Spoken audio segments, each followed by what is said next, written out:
وَإِذَا سَأَلَكَ عِبَادِي عَنِّي فَإِنِّي قَرِيبٌ أُجِيبُ دَعْوَةَ الدَّاعِ إِذَا دَعَانِ نحمده ونستعينه ونستغفره ونعوذ بالله من شرور أنفسنا ومن سيئات أعمالنا من يهده الله فلا مضل له ومن يضلل فلا هادي له وأشهد أن لا إله إلا الله وحده لا شريك له وأشهد أن محمدًا عبده ورسوله يا أيها الذين آمنوا اتقوا الله حق تقاته ولا تموتن إلا وأنتم مسلمون يا أيها الناس اتقوا ربكم الذي خلقكم من نفس واحدة وخلق منها زوجها وبث منهما رجالا كثيرا ونساء واتقوا الله الذي تساءلون به والأرحام إن الله كان عليكم رقيبا يا أيها الذين آمنوا اتقوا الله وقولوا قولا سديدا يصلح لكم أعمالكم ويغفر لكم ذنوبكم ومن يطع الله ورسوله فقد فاز فوزا عظيما أما بعد فإن خير الحديث كتاب الله وخير الهدي هدي محمد صلى الله عليه وسلم وشر الأمور محدثاتها وكل محدثة بدعة وكل بدعة ضلالة وكل ضلالة في النار أعوذ بالله من الشيطان الرجيم بسم الله الرحمن الرحيم يا أيها المدثر قم فأنذر وربك فكبر وثيابك فطهر والرجز فاهجر ولا تمنن تستكثر ولربك فاصبر محترم سامعین کرام، اسلامی بھائیوں، نوجوان ساتھیوں، عزیز بچوں، گزشتہ خطبہ جمعہ سے پہلے والے جمعہ میں نے اللہ کے نبی صلی اللہ علیہ وسلم کی سیرت بیان کی تھی۔ 40 سالہ زندگی کو بیان کیا گیا تھا۔ آج کے اس خطبے کے اندر اللہ کے نبی صلی اللہ علیہ وسلم کی تقریباً 13 سال کی زندگی مکہ میں نبی بننے کے بعد اور مدینہ پہنچنے تک، ہجرت تک کے واقعات اور نمایاں پہلو بیان کیے جائیں گے۔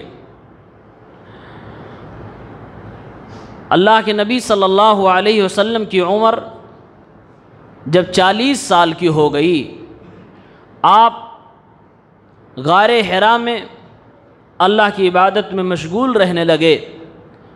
اسی اثنا کی بات ہے، اللہ رب العالمین کے فرشتے حضرت جبرائیل غار حرا میں آتے ہیں اور اللہ کے نبی صلی اللہ علیہ وسلم سے فرماتے ہیں پڑھو۔ اللہ کے نبی صلی اللہ علیہ وسلم کہتے ہیں ما انا بقاری، میں پڑھا ہوا نہیں ہوں۔ پھر فرمایا پڑھو، کہا ما انا بقاری، میں پڑھا ہوا نہیں ہوں۔ تیسری بار بھی اسی طرح سے فرمایا پڑھو، کہا ما انا بقاری، میں پڑھا ہوا نہیں ہوں۔ اور تینوں بار حضرت جبرائیل نے آپ کے سینوں کو پکڑ کے دبایا تھا۔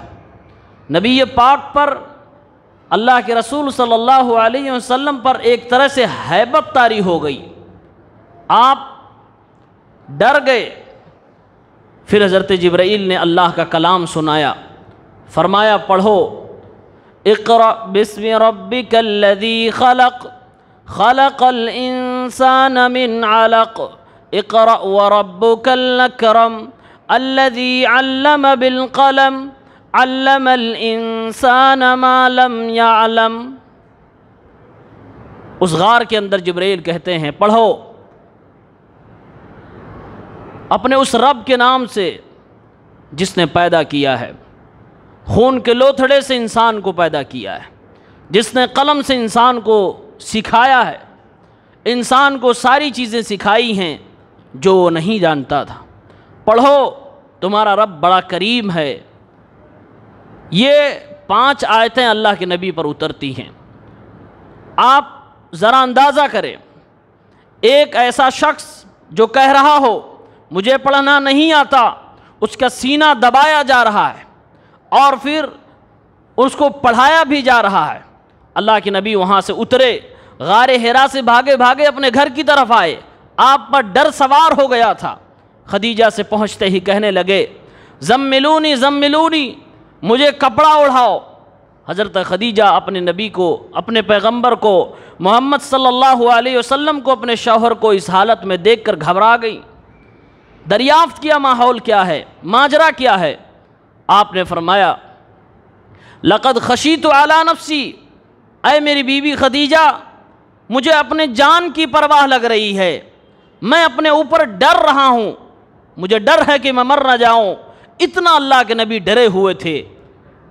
پھر حضرت خدیجہ نے نیک بیوی ہونے کا کردار ادا کیا۔ پھر آپ کو ورقہ ابن نوفل کے پاس لے گئی۔ یہ پورا واقعہ صحیح بخاری کتاب و بدل الوحی حدیث نمبر 3 کے اندر موجود ہے۔ اس واقعے کے اندر اللہ کے نبی کو جو یہ نبوت ملی، جبرائیل آئے، اس میں 2 بڑا سبق ہے ہمارے اور آپ کے لیے، امت محمدیہ کے لیے۔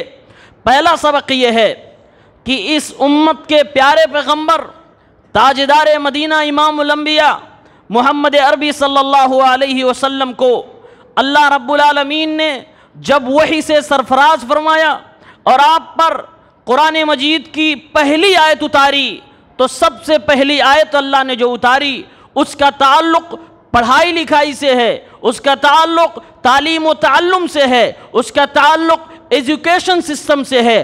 فرمایا گیا اقرا، پڑھو اپنے اس رب کے نام سے جس نے پیدا کیا۔ سبق دیا جا رہا ہے، پیغام دیا جا رہا ہے کہ محمد کا ماننے والا جاہل ہو جائے، یہ تصور کے خلاف ہے، یہ اس امت محمدیہ کی صفت کے خلاف ہے جس کا پیغمبر پہلے اسے تعلیم دی جا رہی ہے کہ پڑھو۔ اور ایک سبق اسی اقرا سے یہ بھی ملتا ہے کہ نبی پاک کو دعوت کا کام کرنا تھا۔ اللہ کے نبی صلی اللہ علیہ وسلم کو داعی بن کے دنیا کے سامنے ابھر کے آنا تھا، اسی لیے اللہ تعالیٰ نے آپ کو پڑھنے کے لیے کہا۔ معلوم یہ ہوا کہ دعوت کا کام وہی کرے جس کو پڑھائی آتی ہو، جو پڑھا ہوا ہو۔ ان پڑھا آدمی، جاہل آدمی یا آدھا پڑھا ہوا آدمی وہ داعی نہیں ہو سکتا ہے، وہ فتنہ پرور ضرور بن سکتا ہے، دعوت کا کردار صحیح سے ادا نہیں کر سکتا ہے۔ دوسرا سبق اس واقعے کے اندر ملا کہ ایک نیک بیوی کو اپنے پریشان حال شوہر کے ساتھ کیا کردار ادا کرنا چاہیے۔ جب اللہ کے نبی گھبرائے گھر پہ آئے، آپ نے کہا کمبل اڑھاؤ، ڈر لگ رہا ہے جان نہ چلی جائے، ایک عجیب مخلوق میرے پاس آئی تھی، میرا سینہ دبایا گیا ہے۔ پوری کیفیت آپ نے اپنی بیوی کو خدیجہ کو بتایا۔ حضرت خدیجہ نے 2 عمل کیا۔ آج کی بیویوں کو بھی اپنے پریشان حال شوہر کے ساتھ یہ کردار ادا کرنا چاہیے۔ خدیجۃ الکبریٰ اس امت کی پہلی مسلمان، وہ اپنا کردار ادا کر کے دنیا کو پیغام دے رہی ہیں، خواتین اسلام کو بتا رہی ہیں کہ جب شوہر پریشان حال گھر پہ آئے تو تسلی دیا کرو۔ پہلے اس کے ذہن و دماغ پہ جو ڈر سوار ہے، جو خوف سوار ہے، جو پریشانی سوار ہے، جو ٹینشن ہے، وہ ٹینشن ختم کرو۔ اور ٹینشن تمہارے پیارے الفاظ ہو سکتے ہیں، تمہاری پیاری باتیں ہو سکتی ہیں۔ اسی لیے خدیجہ نے کہا تھا، جب اللہ کے نبی نے کہا لقد خشیت علی نفسی، مجھے ڈر لگ رہا ہے میں مر نہ جاؤں، اللہ کے نبی سے فرمایا خدیجہ نے کلا واللہ لا یخزیک اللہ ابدا، اے اللہ کے نبی، اے میرے پیارے شوہر، ہرگز نہیں ایسا ہو سکتا، اللہ کی قسم ہے اللہ تعالیٰ آپ کو رسوا نہیں کرے گا، اللہ تعالیٰ آپ کو برباد نہیں کرے گا، آپ کو بے عزت نہیں کرے گا۔ کیوں؟ اس لیے کہ آپ کے اندر اچھی اچھی خوبیاں موجود ہیں۔ انک لتصل الرحمہ، آپ رشتہ داری بھی اچھا نبھا لیتے ہیں۔ وتحمل الکلہ، آپ لوگوں کی مصیبتوں کو اپنے کندھے پہ اٹھا لیتے ہیں۔ اے میرے پیارے سے تاجدار، اے میرے شوہر نامدار، آپ کے اندر تو یہ خوبیاں موجود ہیں کہ جو آدمی دنیا سے ختم ہونے کو قریب ہو، جس کو غریبی مار ڈالے، اور جو آدمی بہت پریشان ہو جائے، آپ اس کے بھی کام آ جاتے ہو۔ آپ کے دربار میں، آپ کے گھر پر اگر کوئی آپ کا مہمان بن کر آ جائے تو آپ مہمانی بھی بڑے اعلی پیمانے کی کرتے ہو۔ وَتُعِينُ عَلَى نَوَائِبِ الْحَقِّ، ہر حاجت مند جو آپ کی چوکھٹ پہ آ جائے آپ تو اس کی بھی مدد کرتے ہو۔ کلا واللہ لا يخزيك اللہ ابدا، اللہ آپ کو برباد نہیں کرے گا۔ پروردگار اپنے اس طرح کے محسن اور اچھے کردار والے بندوں کو اس طرح بے عزت نہیں کیا کرتا کہ وہ اپنی موت مر جائے، ڈر سے مر جائے۔ یہ حضرت خدیجہ نے نبی علیہ السلام کو تسلی دی۔ سب خواتین اسلام کو ملا، پریشان حال شوہر آئے، دنیا کی تجارت کا ٹینشن ہو، دوست و احباب کا ٹینشن ہو، کسی سے لڑائی جھگڑے کا ٹینشن ہو، تو گھر کے اندر بیوی کا اعلیٰ کردار یہ ہونا چاہیے کہ چند پیار کے جملے بول کر شوہر کو تسلی دے، اور اگر وہ بیمار ہے، اس کو علاج کی ضرورت ہے، تو خدیجہ جس طرح اللہ کے نبی کو ورقہ ابن نوفل کے پاس لے کر گئیں، تسلی بھی دیا اور ڈاکٹر کے پاس بھی لے کر گئیں، معاملہ رکھا گیا، علاج بھی کروایا اور وہاں پوچھ تاچھ بھی کروائی۔ سبق دیا جا رہا ہے اگر شوہر بیمار ہو جائے تو بیوی تسلی دینے کے بعد اسے ایسے شخص کے پاس لے جائے جو اس کے بیماری کو ختم کر سکے، جو اس کے ٹینشن کو دور کر سکے۔ اللہ کے نبی صلی اللہ علیہ وسلم نبی بن گئے۔ قرآن کی پہلی آیتیں سورہ علق کی 5 آیتیں اتر چکی ہیں۔ اب اللہ کے نبی پر جبریل آنا بند ہو گئے۔ ایک بار آئے غار حرا میں، پھر بند ہو گئے، کچھ دنوں کے لیے نہیں آئے۔ اللہ کے نبی صلی اللہ علیہ وسلم دل ہی دل میں گھبراتے تھے، آخر وہ کون تھا جو آیا تھا پھر دوبارہ نہیں آ رہا ہے۔ اور علماء نے حکمت لکھی ہے، اللہ تعالیٰ نے تھوڑی دیر کے لیے جبریل کو اس لیے روک دیا تھا کہ نبی پاک کو شوق پیدا ہو جائے علم کا، اس چیز کی جستجو آپ کے اندر جاگ جائے۔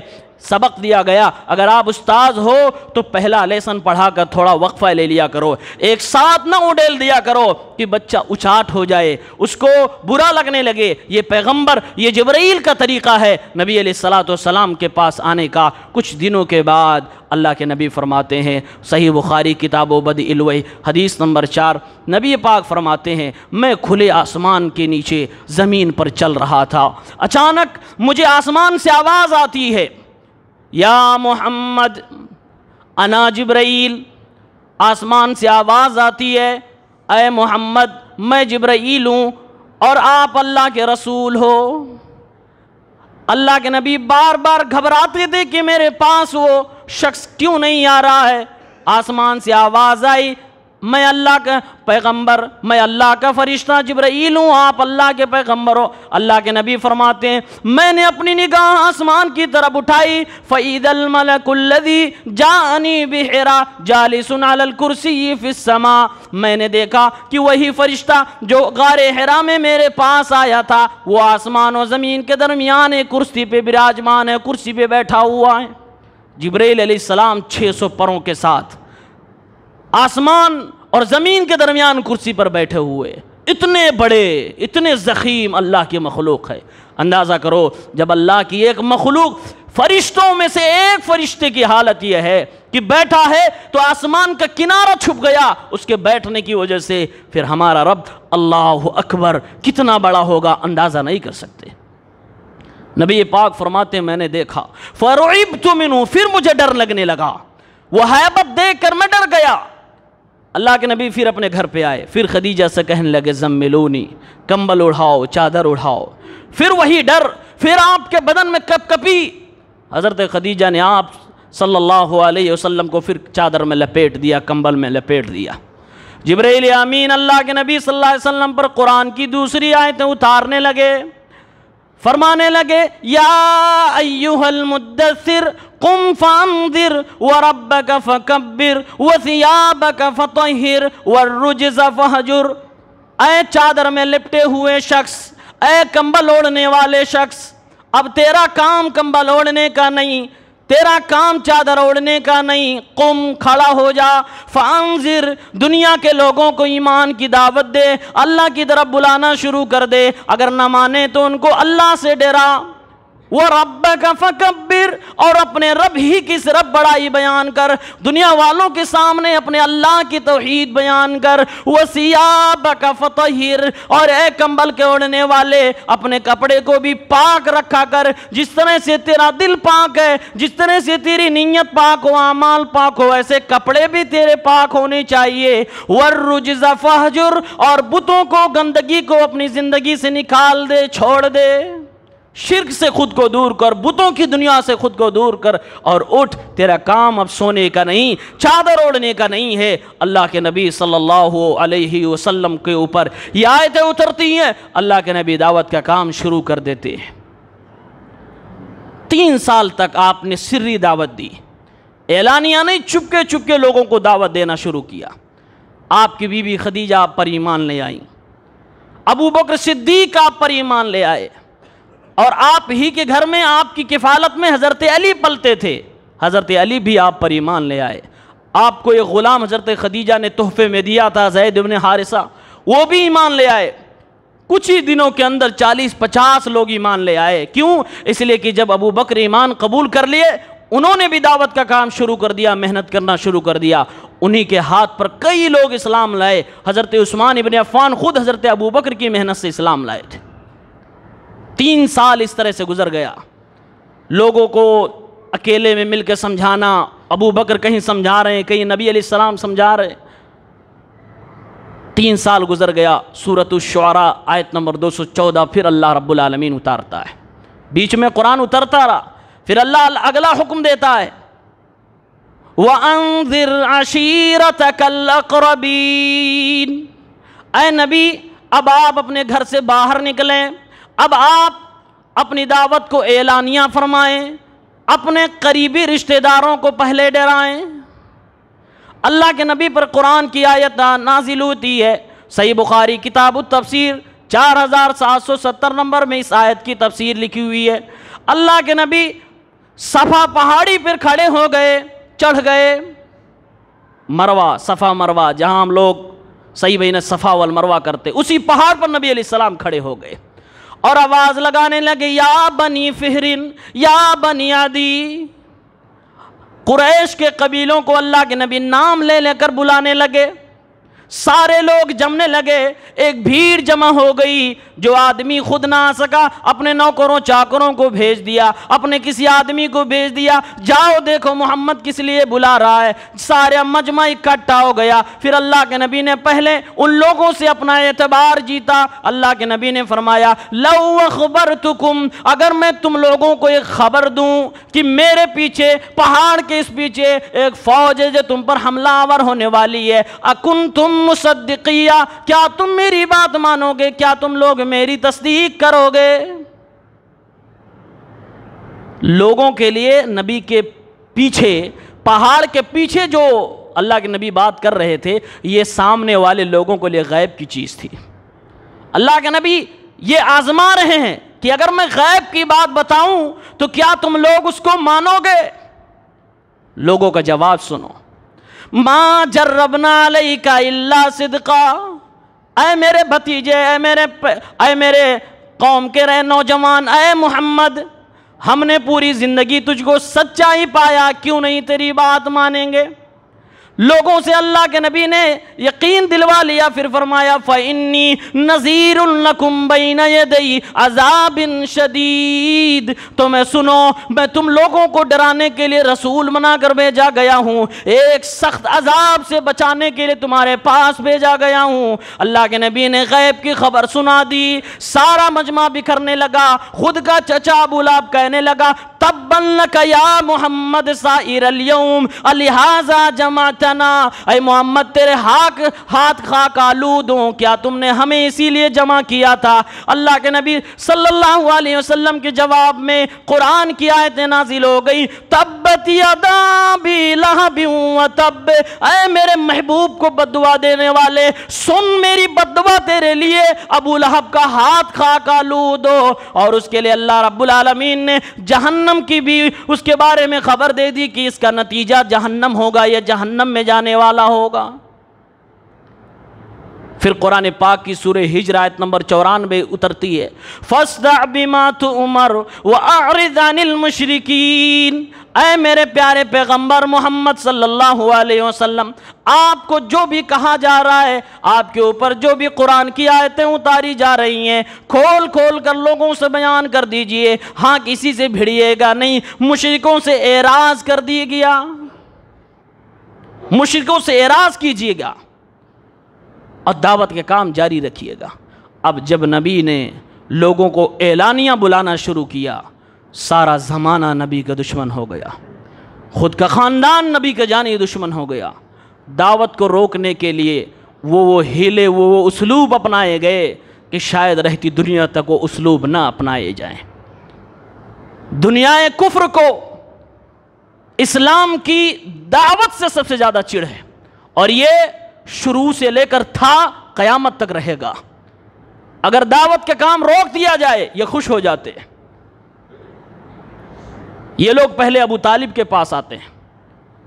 ابن اسحاق اپنی کتاب السیر والمغازی میں لکھتے ہیں، ابو طالب کے پاس آتے ہیں، کہتے ہیں آپ کا بھتیجا ہے، آپ کی کفالت میں رہتا ہے، آپ اس کے سرپرست ہو، سمجھا لو، ہمارے معبودوں کو برا بھلا کہتا ہے، سارے کو غلط کہہ کے ایک کی طرف بلاتا ہے۔ ابو طالب اللہ کے نبی کے انتظار میں بیٹھے ہوئے، اللہ کے نبی آتے ہیں، کہتے ہیں بھتیجے میری ہڈیاں کمزور ہو گئی ہیں، کچھ میرا بھی خیال کر لے، تیرے قوم کے لوگ آئے تھے تیری شکایت کر رہے تھے۔ اللہ کے نبی صلی اللہ علیہ وسلم کو لگا کہ میرے چچا کمزور پڑ رہے ہیں۔ آپ نے فرمایا چچا اور میری قوم کے لوگوں، اترون هذه الشمس، کیا یہ سورج تم لوگ دیکھ رہے ہو؟ لوگوں نے کہا ہاں دیکھ رہے ہیں۔ اللہ کے نبی صلی اللہ علیہ وسلم نے فرمایا اگر اس سورج کا کوئی ٹکڑا یا پورا سورج توڑ کے لاؤ اور میرے ہاتھ میں رکھ دو اور اس کے بدلے میں مجھ سے کہو میں توحید کی دعوت مند کر دوں، یہ مجھ سے ہو نہیں سکتا، میں توحید کی دعوت سے باز نہیں آ سکتا، یہ تو میرا مشن ہے، میں اسی لیے بھیجا گیا ہوں کہ شرک کی دلدل سے تمہیں نکال کر توحید کی راستے پہ لا کر گامزن کرو۔ جب نبی پاک کا یہ جواب سنا، ابو طالب نے کہا لوگوں سے واللہ ما کذبنا ابن اخی فرجعوا، اے قوم کے لوگوں اللہ کی قسم ہم اپنے بھتیجے کو جھوٹا نہیں کہتے، ہم ان کا انکار نہیں کرتے، تم لوگ واپس چلے جاؤ، تمہارا مطالبہ پورا نہ کیا جائے گا۔ کچھ دنوں کے بعد لوگ پھر ابو طالب کے پاس آئے اور کہنے لگے ہم تمہیں ایک نوجوان دیتے ہیں، خوبصورت ہے، تمہاری قوم کا نوجوان ہے، عمارہ نام ہے، لو اسے پالو، اسے اپنی کفالت میں رکھو اور محمد کو ہمارے حوالے کر دو، اسے ہم قتل کرنا چاہتے ہیں۔ ابو طالب نے کہا کہ تم بڑے ہوشیار بنتے ہو، ہم تمہارا نوجوان لے کر پالیں اور تم میرے بھتیجے کو لے جا کر قتل کر دو، یہ کون سی دانش مندی ہے، چلے جاؤ میرے دروازے سے واپس ہو جاؤ۔ یہ حربہ ان کا نہ چلا، چچا سے ان کی دال نہ گلی، تو نبی پاک صلی اللہ علیہ وسلم پر الزام لگانے لگے، کہتے انکا مجنون، تو پاگل ہے، تو دیوانہ ہے۔ وقال الکافرون ھذا ساحر کذاب، کافر کہنے لگے یہ تو جادوگر ہے، یہ تو جھوٹ بولنے والا ہے، یہ تو بڑا جھوٹا شخص ہے۔ کہنے لگے کہ اس کے پاس جو یہ آیتیں اترتی ہیں جو کہتا ہے کہ اللہ کا کلام ہے، یہ تو پہلے لوگوں کی کہانیاں ہیں، یہ تو قصے ہیں، یہ دنیا کی پرانی تاریخ ہے۔ فَهِيَ تُمْلَى عَلَيْهِ بُكْرَةً وَأَصِيلًا، صبح شام اسے پڑھائی جاتی ہیں، املا کرائی جاتی ہیں، پھر صبح اٹھ کر دنیا کے لوگوں کو بتانے لگتا ہے، یہ تو سوچی سمجھی سازش ہے۔ بدنام کرنے لگے نبی کی دعوت کو اور اللہ کے نبی کی شخصیت کو. اور جب اللہ کے نبی راستوں سے گزرتے، مومنین راستوں سے گزرتے ہیں تو کنکھیوں سے ان کا اشارہ کر کے مذاق اڑاتے اور کہتے یہ دیکھو گمراہ آدمی جا رہا ہے، یہ دیکھو بددین شخص جا رہا ہے. اللہ تعالیٰ نے قرآن کی سورہ مطففین میں ان کا نقشہ کھینچا ہے. نبی کو پریشان کرنے لگے، الزام لگانے لگے. یہ بھی جب نہیں چلا تو تشویش کرنے لگے. جب اللہ کے نبی قرآن پڑھتے مارکیٹ میں، بازاروں میں، کسی مجمع میں، تو پیچھے سے ان کے آدمی کھڑے رہتے. نبی ادھر قرآن شروع کرتے، ادھر وہ اپنی بکواس شروع کر دیتے. سورہ فصلت کی آیت نمبر 26 میں اللہ نے کہا وَقَالَ الْكَافِرُونَ لا تسمعوا وقال الذين كفروا لا تسمعوا لهذا القرآن والغوا فيه لعلكم تغلبون. کہنے لگے قرآن نہ سنا کرو، قرآن نہ سنا کرو، اور اس کے خلاف تم لوگ بغاوت کیا کرو، بکواس کیا کرو، یعنی اس کو نہ سننے کے لیے جو بھی تم کر سکتے ہو کیا کرو. لعلكم تغلبون، تم غالب آ جاؤ گے. یہ نسخہ انہوں نے اپنایا کہ دنیا کے لوگوں کو قرآن کی تعلیم سے روک دیا جائے، محمد کی دعوت خود ہی بند ہو جائے گی. یہ بھی ان کا جب حربہ نہیں چلا، نبی پاک ڈٹے رہے اور آپ دعوت دیتے رہے، تو اللہ کے نبی کے پاس یہ لوگ کچھ پیشکش لے کر حاضر ہوئے. یہ بھی ابن اسحاق کی سیرت میں موجود ہے. عتبہ ابن ربیعہ ایک شخص ہے، اللہ کے نبی کے پاس آیا، آپ ہی کے خاندان کا ہے.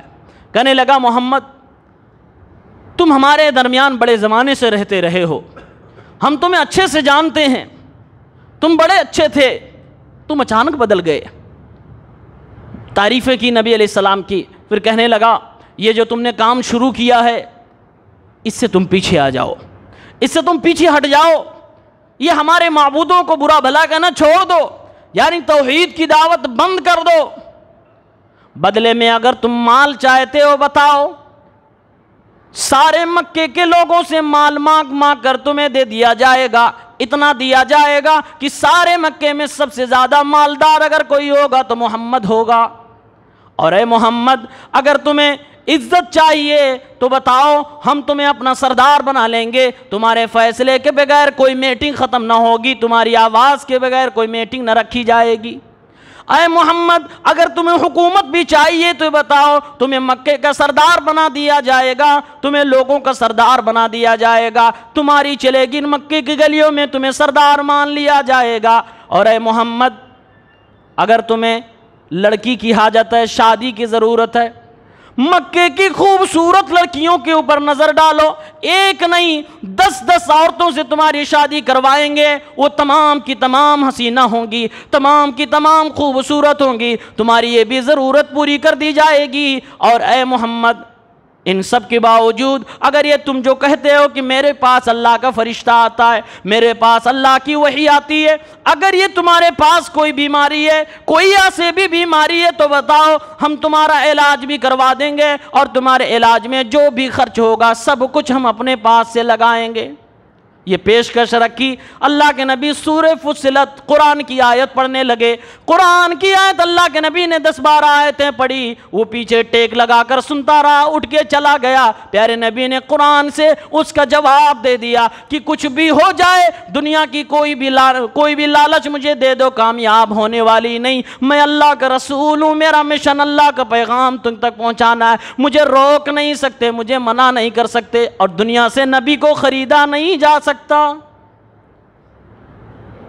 اللہ کے نبی صلی اللہ علیہ وسلم نے جواب دے دیا، وہ بھی پیشکش ختم.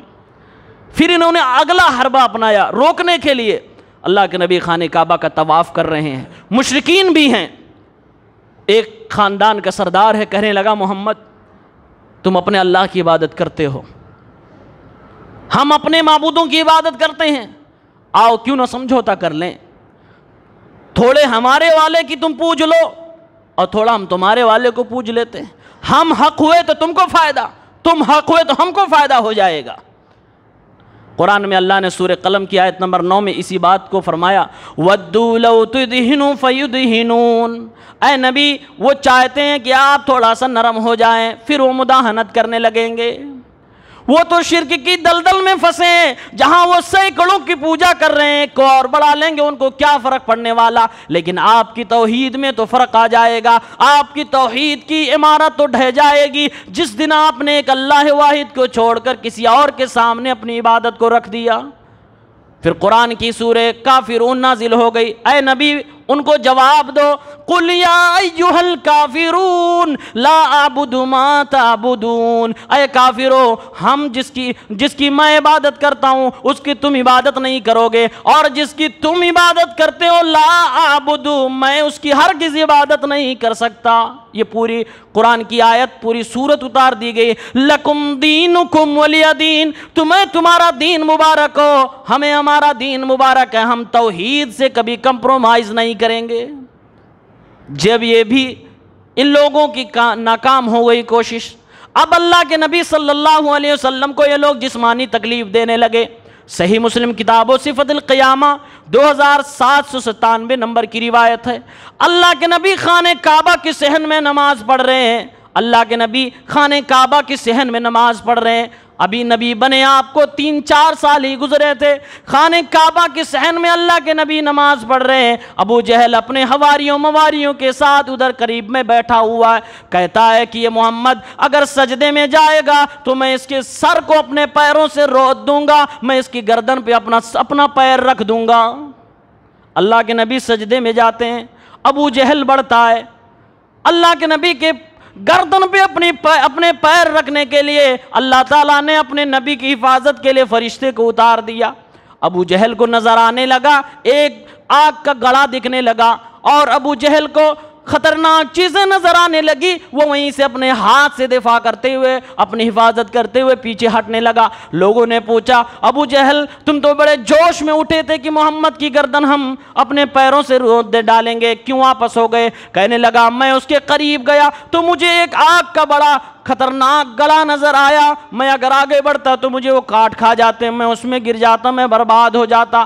اللہ کے نبی صلی اللہ علیہ وسلم کو جب یہ بات بتائی گئی، اللہ کے نبی نے فرمایا وہ اللہ کے فرشتے تھے، اگر ابو جہل میرے قریب بھی آتا اللہ کی قسم اس کی بوٹیاں نوچ ڈالتے اللہ کے فرشتے۔ اللہ نے قرآن کی آیت سورہ علق میں اس بات کا بیان فرمایا، ارأیت الذی ینہا عبدا اذا صلی ارأیت ان کان علی الہدی او امر بالتقوی ارأیت ان کذب وتولی الم یعلم بان اللہ یرا کلا لئن لم ینتہی لنسفعا بالناصیہ ناصیۃ کاذبۃ خاطیہ فلیدع نادیہ سندع الزبانیہ۔ اللہ نے فرمایا کیا تم نے اس کو نہیں دیکھا جب میرا بندہ نماز پڑھ رہا تھا تو اسے روکنے کے لیے وہ چلا تھا، وہ آیا، وہ کیا نہیں جانتا کہ اس کا رب اسے دیکھ رہا ہوتا ہے، اس کا رب اس کی حفاظت کر رہا ہوتا ہے، اگر وہ باز نہیں آیا لئن لم ینتہی لنسفعا بالناصیہ تو میں اس کے پیشانی کے بال کو پکڑ کر اسے گھسیٹ ڈالوں گا۔ اللہ نے فرمایا فلیدع نادیہ، او ابو جہل تجھے بلانا بلا اپنے آدمیوں کو، ہم جہنم کے فرشتوں کو، ہم اللہ رب العالمین کہہ رہا ہے ہم عذاب کے فرشتوں کو نبی علیہ السلام کی مدد کے لیے بھیج دیں گے۔ سندع الزبانیہ، تو بلا اپنی پارلیمنٹ کو، ہم اللہ رب العالمین کہہ رہا ہم اپنے فرشتوں کو عذاب لے کر بھیجیں گے، تجھے تہس نہس کر دیا جائے گا۔ اللہ کے نبی پر جسمانی اٹیک ہونے لگے۔ بخاری شریف کتاب و مناقب الانصار 3678 نمبر کی ایک حدیث ہے، اللہ کے نبی ایک بار خانہ کعبہ میں نماز پڑھ رہے ہیں، وہاں محفلیں لگتی تھی لوگوں کی، اکیلا میرا نبی خانہ کعبہ میں نماز پڑھ رہا ہے۔ نبی ہونا اور نبی کے مشن پہ چلنا یہ دنیا کا سب سے مشکل کام ہے۔ دشمن ہے قریب میں سب بیٹھے ہوئے، لیکن بلا خوف و خطر نبی سجدے میں سر رکھ رہا ہے، اللہ کی عبادت میں لگا ہوا۔ ابو جہل نے کہا اپنے ساتھیوں سے کون ہے جو اٹھے اور محمد کو تکلیف پہنچائے، مجھے خوشی ہوگی۔ ان میں سے جو سب سے بدتمیز آدمی تھا عقبہ ابن ابی معیط، یہ اٹھتا ہے کہتا میں اسے سزا دوں گا۔ اللہ کے نبی نماز کی حالت میں گیا اور اپنے کپڑے سے نبی کے گردن میں پھانس دیا اور خوب زور سے کھینچا۔ اللہ کے نبی کی گورے تھے ہی آپ کے چہرے پہ خون جم گئے، آپ کے چہرے کی نسیں کھڑی ہو گئیں۔ ابو بکر کو کسی نے جا کر بتایا کہ تیرے دوست کو آج پھانسی پہ لوگ چڑھا رہے ہیں، زمین پہ پھانسی دی جا رہی ہے۔ ابو بکر دوڑے دوڑے آئے، عقبہ بن ابی معیط کو دھکا دیا اور کہا اے ابو جہل اتقتلون رجلا ان یقول ربی اللہ، کیا تم ایسے آدمی کو مارنا چاہتے ہو جس کا گناہ صرف یہ ہے کہ وہ کہتا میرا رب اللہ ہے؟ بس اس گناہ کی پاداش میں تم اس کے قتل کرنے پر آ گئے۔ ابو بکر نے نبی پاک کی حفاظت فرمائی، اور اللہ رب العالمین نے ابو بکر کے ذریعے سے اللہ کے نبی کی حفاظت فرما کر وہاں سے اللہ کے نبی چلے گئے۔ ایک اور روایت سنیں، صحیح بخاری کتاب الصلاۃ حدیث نمبر 520، ایک مرتبہ کا اور ذکر ہے، اللہ کے نبی وہیں نماز پڑھ رہے ہیں خانہ کعبہ کے صحن میں۔ میرا نبی کتنا پریشان ہے کہ اللہ کے گھر سے بت ہٹ جائے، یہ رب کی زمین ہے، یہ اللہ کے پیغمبروں نے بنایا ہے، یہاں صرف رب کی عبادت ہونی چاہیے تھی، یہاں کسی اور کی پوجا نہیں ہونی چاہیے تھی۔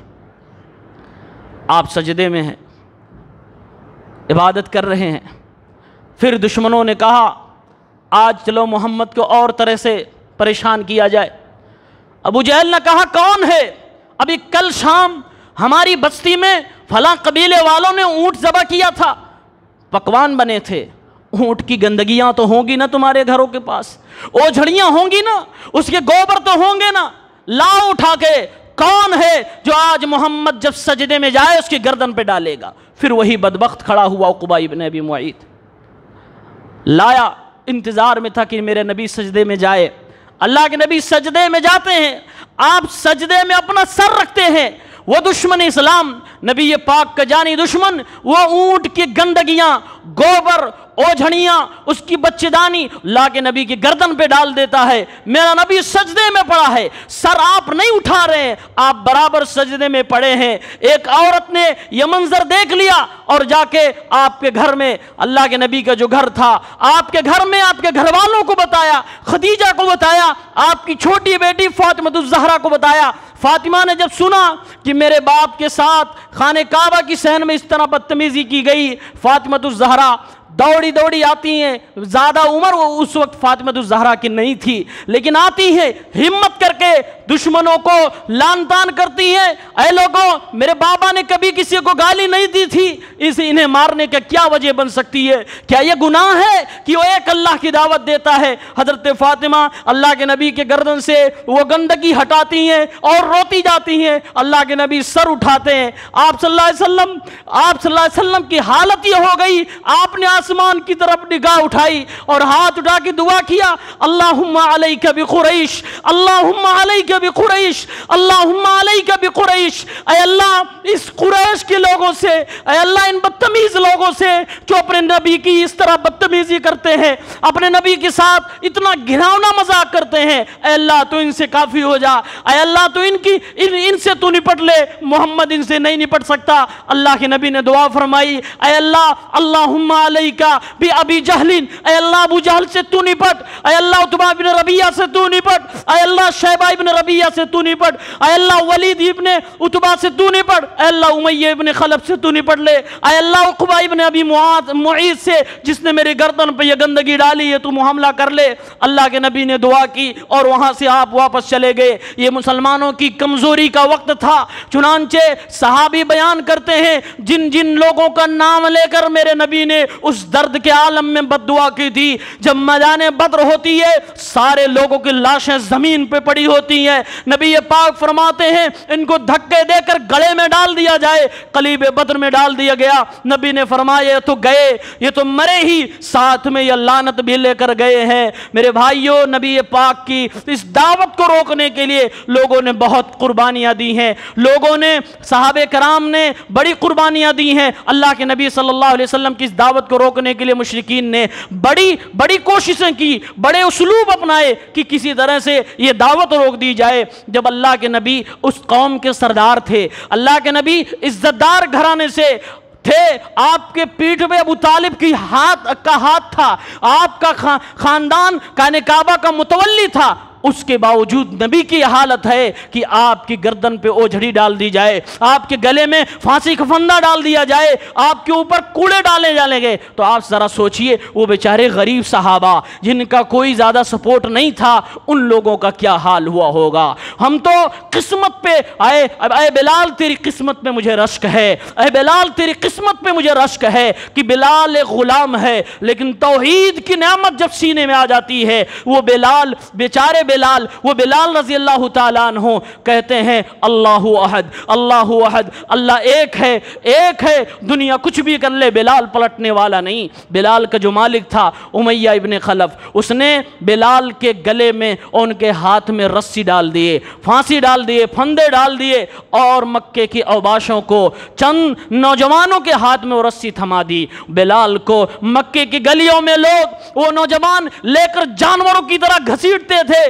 بلال صرف کہتے اللہ احد اللہ احد، مکے کی گلیوں میں گھسیٹا جانے والا وہ بلال، اللہ میں بلال تیری قسمت پہ رشک ہے۔ جب وہی مکہ 20 سال کے بعد فتح ہو جاتا ہے، مکے میں اسلام آ گیا، نبی پاک کی حکمرانی آ گئی، اللہ کے نبی صلی اللہ علیہ وسلم کا لایا ہوا دین اسلام مکے میں پہنچ گیا، خانہ کعبہ سے بت ہٹا دیے گئے، میرے نبی کی نگاہیں صحابہ کرام میں چلنے لگی، کون ہے جو اسلام کی صدا، جو پہلے اللہ احد کہا کرتا تھا آج اللہ اکبر کہے گا۔ میرے نبی نے فرمایا بلال کدھر ہو؟ بلال کل تجھے مکے کے گلیوں میں لوگوں نے تیری توحید کی وجہ سے گھسیٹا تھا، آج تجھے میں خانہ کعبہ کے اوپر کھڑا کروں گا۔ فرمایا بلال کعبہ کی چھت پہ کھڑے ہو جاؤ اور اذان اسلام بلند کرو۔ بلال خانہ کعبہ کی چھت پہ کھڑے ہو کے کہتے ہیں اللہ اکبر اللہ اکبر۔ اللہ رب العالمین نے حالات بدلے، وہ بلال جو مکے کی گلیوں میں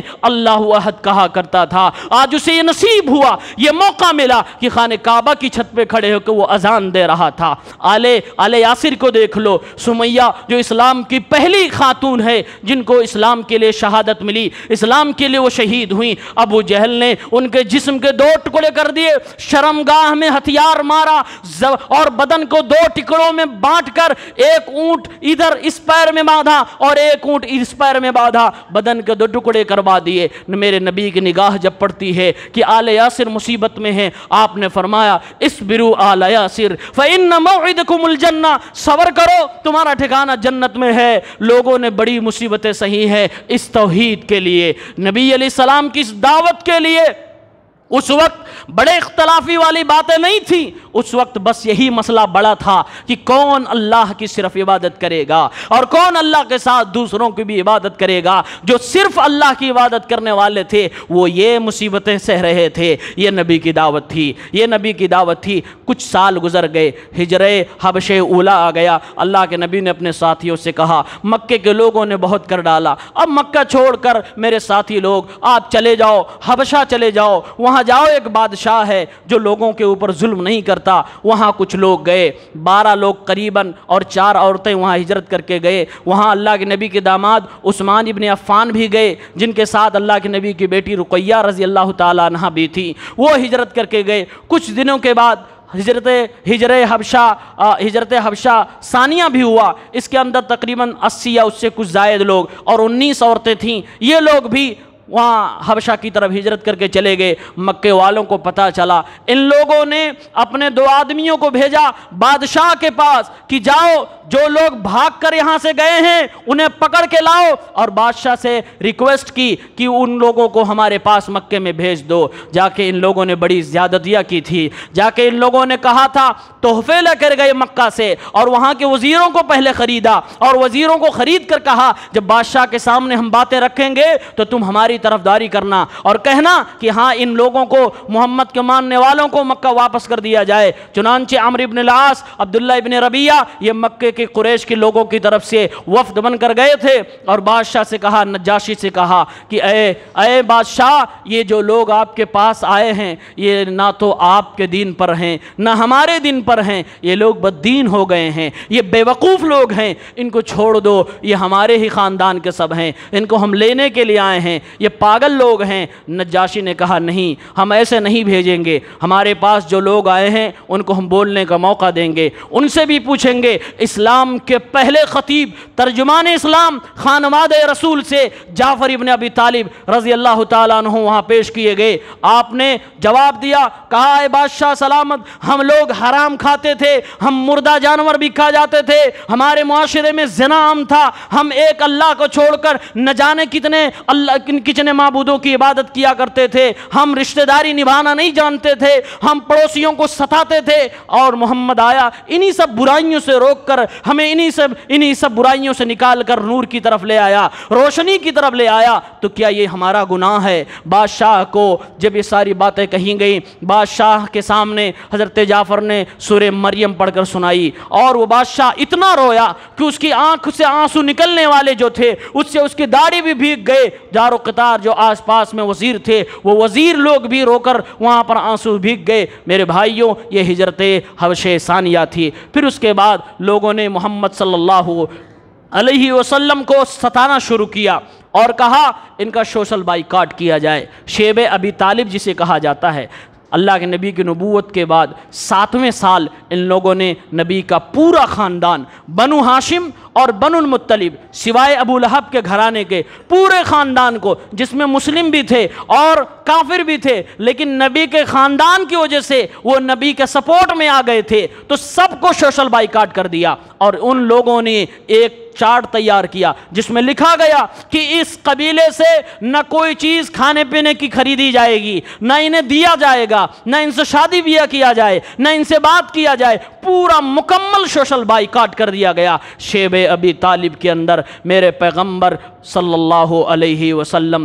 3 سال تک رہے۔ 3 سال تک ایک گھاٹی کے اندر وہ جیل تھی، جیل میں قید کر دیا گیا پورے خاندان سمیت۔ سیرت کی کتابوں میں یہاں تک لکھا ہوا ہے اتنی غریبی کا عالم تھا، کھانے کی چیزیں نہیں تھی، لوگ پتے کھانے پہ مجبور ہو گئے، لوگ پتے چبانے پہ مجبور ہو گئے۔ وہ مائیں جن کے چھوٹے دودھ پیتے بچے تھے، وہ مائیں جب کھانے کو نہ پائیں تو دودھ ان کا نہیں ہوتا، بچوں کے رونے کی آواز باہر سڑکوں پہ سنائی دیتی تھی، گھاٹی کے باہر جایا کرتی تھی۔ وہ عالم تھا اس شیب ابی طالب کے اندر۔ 3 سال تک نبی پاک اس میں تھے۔ ابو طالب اللہ کے نبی کی بڑی فکر کرتے، جب رات ہو جاتی تو کہتے محمد اپنے بستر پہ سو جا، محمد اپنے بستر پہ سو جا، اور جب اللہ کے نبی اس بستر پہ چلے جاتے، ابو طالب کچھ رات اور گزر جاتی اور کہتے اے میرے بھتیجے یہ بستر تو چھوڑ دے، مجھے ڈر لگ رہا ہے رات میں کوئی حملہ کر کے تجھے مار نہ دے، یہاں پر میرے بیٹے کو سلا دے اور تو اپنا بستر بدل لے۔ ابو طالب نے وہاں نبی پاک کے لیے بڑی قربانیاں دیں، اور خود نہ ایمان والا نہ ہونے کے باوجود نبی کا مکمل سپورٹ کیا۔ اس لیے اللہ کے نبی نے بنو ہاشم کے ساتھ ساتھ بنو المطلب کے احسانات کو بھی پوری زندگی یاد رکھا تھا۔ میرے بھائیوں، وقت ختم ہو چلا ہے، یہ شیب ابی طالب پر باتیں میں اپنی ختم کرتا ہوں، انشاءاللہ باقی باتیں اگلے خطبہ جمعہ میں۔ اللہ تعالیٰ سے دعا ہے پروردگار عالم نبی علیہ السلام نے توحید کے لیے جو محنت کی ہے ہمیں اس کے قدر کرنے کی توفیق عنایت فرما۔ اللہ ہمیں اس توحید کی دولت سے مالا مال فرما دے، اللہ اس کو سمجھنے کی توفیق دے۔ پروردگار عالم ہمیں ایسا بنا کہ ہم توحید کے ساتھ کبھی کسی سے کوئی سمجھوتا نہ کرے۔ اللہ العالمین ہمیں اللہ اپنا تو سچا عابد بنا، عبادت گزار بنا، توحید پرست بنا، سچا اسلام والا بنا، آمین رب العالمین۔